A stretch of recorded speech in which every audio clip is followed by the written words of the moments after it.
وہ اللہ جو 70 ماؤں سے زیادہ محبت کرنے والا ہے کیا تمہاری تکلیف دیکھ کر خاموش رہ سکتا ہے؟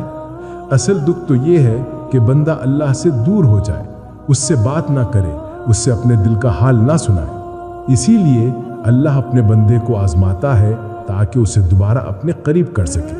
پہلی نشانی تھی دل کا سکون اور دعا کی قبولیت کی کیفیت۔ اللہ تعالیٰ قرآن میں فرماتا ہے الا بذکر اللہ تطمئن القلوب، یاد رکھو اللہ کے ذکر سے ہی دلوں کو سکون ملتا ہے۔ سورۃ الرعد 28۔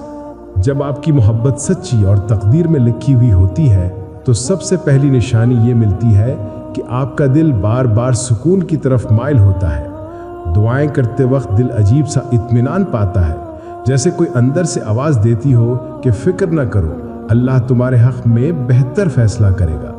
حضرت علی رضی اللہ عنہ کا قول ہے اگر تمہارا دل کسی چیز میں بار بار مطمئن ہو رہا ہے اور وہ شریعت کے خلاف نہیں ہے تو سمجھ جاؤ کہ یہ اللہ کی طرف سے ہے۔ واصف علی واصف رحمہ اللہ کہتے ہیں محبت وہ نہیں جو بے سکون کرے، محبت وہ ہے جو انسان کو اللہ کے قریب لے جائے۔ لہٰذا اگر آپ کی محبت آپ کو اللہ کی طرف زیادہ جھکاتی ہے، آپ کی دعاؤں کو مزید پختہ بناتی ہے، تو یہ نشانی ہے کہ وہ محبت تقدیر کی لکھی ہوئی ہے۔ دوسری نشانی آزمائش اور جدائی کا مرحلہ۔ یہ بہت بڑی حقیقت ہے کہ اللہ اپنے بندوں کو آزماتا ہے۔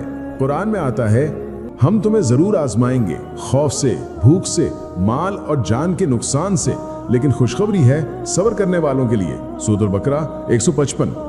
جب کوئی شخص آپ کی تقدیر میں لکھا ہو تو اکثر نکاح سے پہلے اللہ دونوں کو آزمائش میں ڈالتا ہے۔ کبھی فاصلے آ جاتے ہیں، کبھی رکاوٹیں، کبھی والدین کی طرف سے رکاوٹ، کبھی حالات مشکل بنا دیے جاتے ہیں۔ یہ سب اللہ کی حکمت ہوتی ہے تاکہ دیکھیں کہ آپ کی محبت صرف انسان کے لیے ہے یا اللہ کے لیے بھی۔ حضرت علی کا قول ہے جو شخص محبت میں صبر کر لیتا ہے اللہ اسے وہ عطا کرتا ہے جو اس کے وہم و گمان میں بھی نہیں ہوتا۔ لہٰذا اگر آپ کے راستے میں مشکلات ہیں مگر آپ پھر بھی اللہ سے دعا کرنا نہیں چھوڑتے تو یہ ایک بڑی نشانی ہے کہ آپ کی محبت تقدیر کا حصہ ہے۔ تیسری نشانی خوابوں میں رہنمائی۔ حدیث شریف میں آتا ہے کہ مومن کا خواب نبوت کے 46 حصوں میں سے ایک حصہ ہے، صحیح بخاری۔ اکثر ایسا ہوتا ہے کہ اللہ اپنے بندے کو خواب کے ذریعے سکون اور خوشخبری دیتا ہے۔ اگر آپ خواب میں بار بار اپنے من پسند شخص کو دیکھتے ہیں یا نکاح سے متعلق کوئی اشارہ ملتا ہے تو یہ کوئی اتفاق نہیں بلکہ اللہ کی طرف سے بشارت ہو سکتی ہے۔ واصف علی واصف فرماتے ہیں جو محبت خواب میں نظر آنے لگے وہ حقیقت میں بھی تقدیر کی طرف بڑھ رہی ہوتی ہے، لیکن یاد رکھیے خواب ہمیشہ شریعت کے مطابق ہونے چاہیے اور ان کی تعبیر بھی اہل علم سے پوچھنی چاہیے۔ چوتھی نشانی آسانیاں اور وسیلے پیدا ہونا۔ اگر کوئی محبت تقدیر کا حصہ ہو تو اللہ اس کے لیے راستے آسان کر دیتا ہے۔ قرآن میں اللہ تعالیٰ فرماتا ہے جو اللہ سے ڈرتا ہے اللہ اس کے لیے راستہ بنا دیتا ہے اور اسے وہاں سے رزق دیتا ہے جہاں سے وہ سوچ بھی نہیں سکتا۔ محبت اور نکاح کے سفر میں جب رکاوٹیں آسانیوں میں بدلنا شروع ہو جائیں، جب ایسے وسیلے ملنا شروع ہو جائیں جن کا آپ نے کبھی سوچا بھی نہ ہو تو سمجھ لیں کہ یہ اللہ کا اشارہ ہے کہ یہ رشتہ آپ کی تقدیر میں ہے۔